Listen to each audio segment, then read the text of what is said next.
Սահմանազատման հետևանքներից դեռ ուշքի չեկած Կիրանցում մարդիկ նոր էին սկսել վերագտնել իրենց առօրյան, հող մշակելով ու բերքի հույսով, սակայն օրեր առաջ տեղացած կարկուտը մի քանի րոպեում ջնջեց ամիսների աշխատանքը, գյուղացիներին կանգնեցնելով հերթական ծանր հարվածի առաջ։ Նույն վիճակն է, իրանց առանձնահատուկ կամ բաղանիսը, ասենք, միշտ գրեից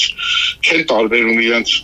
Իրանցում ուղղակի սահմանազատման անման տակ 24 թվականին հողերը հանձնել 15 հեկտար հողեր հանձնելուց հետո անօրտավայրերը կրճատվել են, մոտ 40%-ով իրանցի անասուն, խոշոր եղջերավոր անասունների քանակը դրա հետևանքով կրճատվել է։ Իրանցում շատ քիչ հացահատիկ է ցանվել, մոտ 10 հեկտար, նախկինում 40 հեկտար էր ցանվում։ Տարերային աղետի հասցրած վնասների իրական ծավալները դեռ գնահատվում են, սակայն արդեն ակնհայտ է, որ բազմաթիվ ընտանիքներ զրկվել են եկամտի հիմնական աղբյուրից, ասում է Սարգսյանը։ Դեկորացիներ, ով հնարավորություն ունի իրենց տանիքները, ասենք, ազգուշիթերյան ծածկը նորոգում են, որպեսզի անձրևները ներս չլցվեն, այսպես, իսկ մի դեռևս մարտ ամսին այդ սահմանամերձ գյուղերում, Ոսկեբանում, ասենք, Բաղանիսում, Կիրանցում, ընտրություններից առաջ խոսում են, որ փոխելու կարկուտի հարվածները շատ հավից վիճապ մեծ հարվածներ են եւ նույնիսկ ասենք մարդուն կարող են մնացել։ Հակակարգտային կայաններն ինչպես Գյումրու եւ Լոռվա մարզերում, այնպես էլ Տավուշի մարզում չեն կարողացել լիարժեքորեն կանխարգելել աղետի հետևանքները։ Ըստ պաշտոնական տվյալների, Տավուշում գործում է ընդամենը 14 հակակարգտային կայան, որոնք կենտրոնացված են հիմնականում նոյեմբերյան համայնքում, մինչդեռ մարզի մյուս հատվածներում նման պաշտպանական համակարգեր գրեթե չկան։ Եվ ասեմ, որ վնասները իսկապես շատ են, սակայն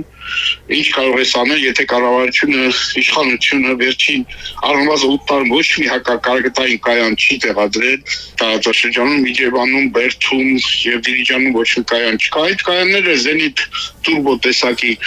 չեն կարող ամբողջ տամ, եթե ուժգին կարկուտել ամբողջ տամ չեզոքացնեն։ Բայց այս դեպքում աշխատել է։ Դե որոշ դեպքերում Բերդաբանում ասում են, որ կրակել են, բայց քանի որ եթե ուժ գին առնում, այդ դեպքում չի կարող ամբողջությամբ փակի,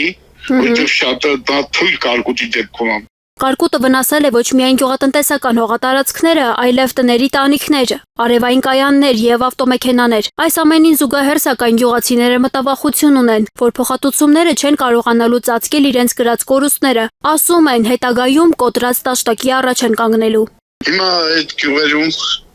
փաստորեն վնասների վերաբերյալ ուսումնասիրություններ են կատարվում, որպեսզի ներկայացնեն, ասենք, համայնքապետարաններ իրենց հերթին ներկայացնում են, ասենք, մասպետարան կառավարություն։ Սակայն ինչպես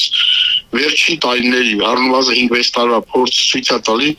հետագայում կառավարությունը